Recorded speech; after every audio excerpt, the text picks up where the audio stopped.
he refused to send any of his descendants. So I'm very fortunate to stand here and before you to be able to speak my language.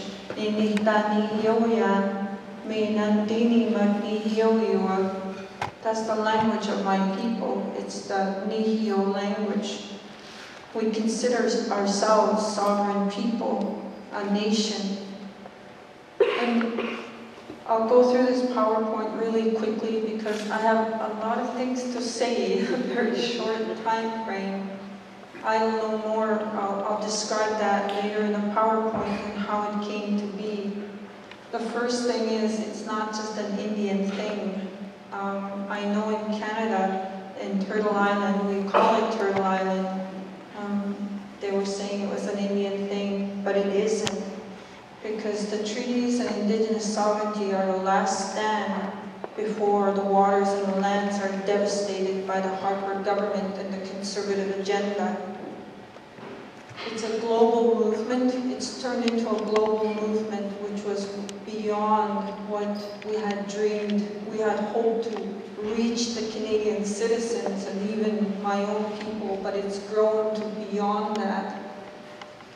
And the legislation is going through the Canadian Parliament right now is tyrannical, and it's devastating and very dangerous on a global level. And this is how come I've made an effort to come here. This is my first overseas trip, by the way. It's London, it's so cool.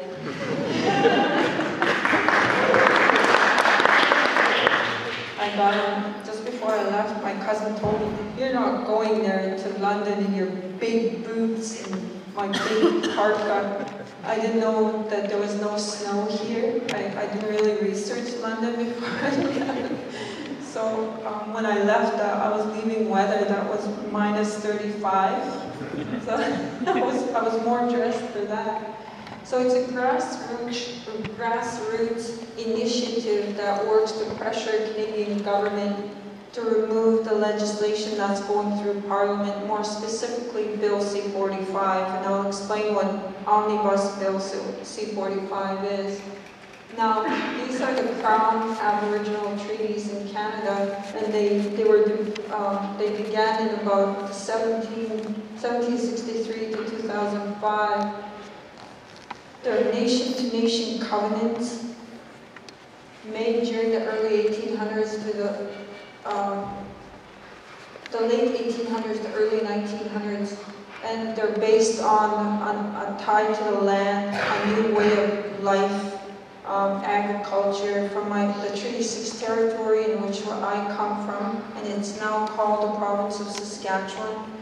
I come from the Treaty 6 area, so it's all about agriculture. It's one of the treaty terms and promises. These covenants are sacred to Indigenous people. To this day, we still maintain them. Even in our ceremonies, we speak about them very highly.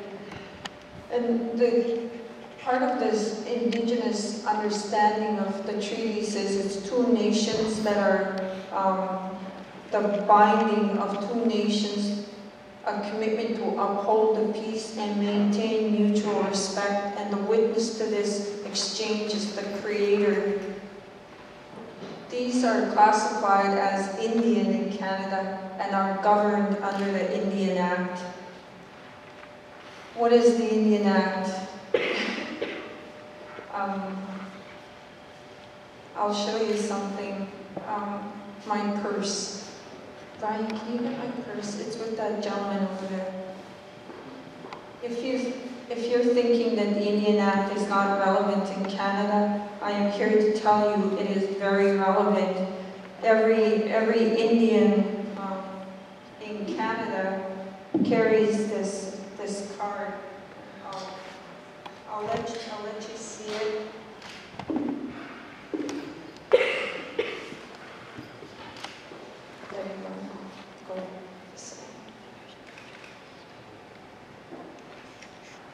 I cannot access services without that card that are promised under the treaty.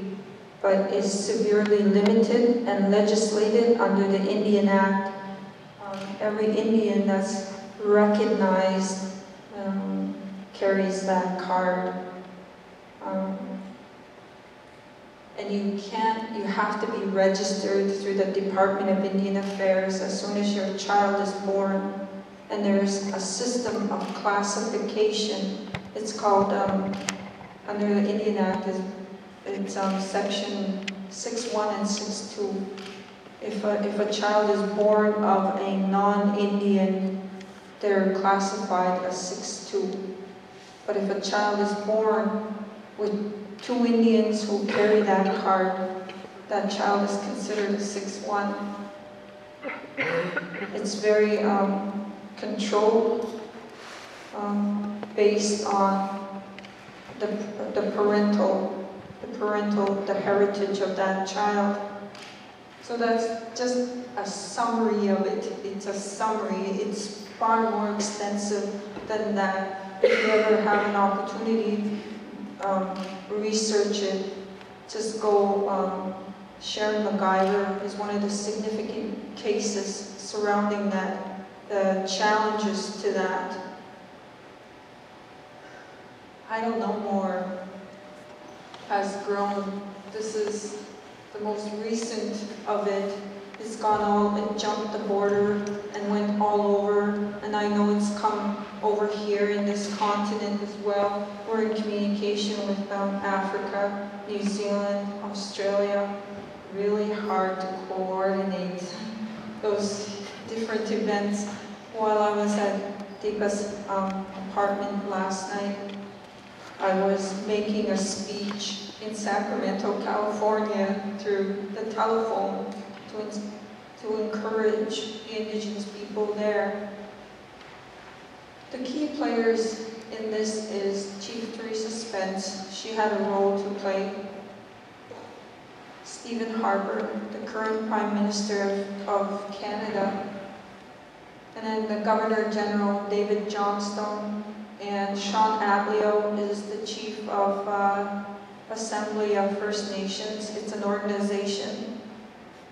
And John Duncan is the Aboriginal Affairs Minister in Canada. He governs all of the Department of Aboriginal Affairs. Bill C-45 was introduced by the Harper government on October 28 and passed into law December 14th.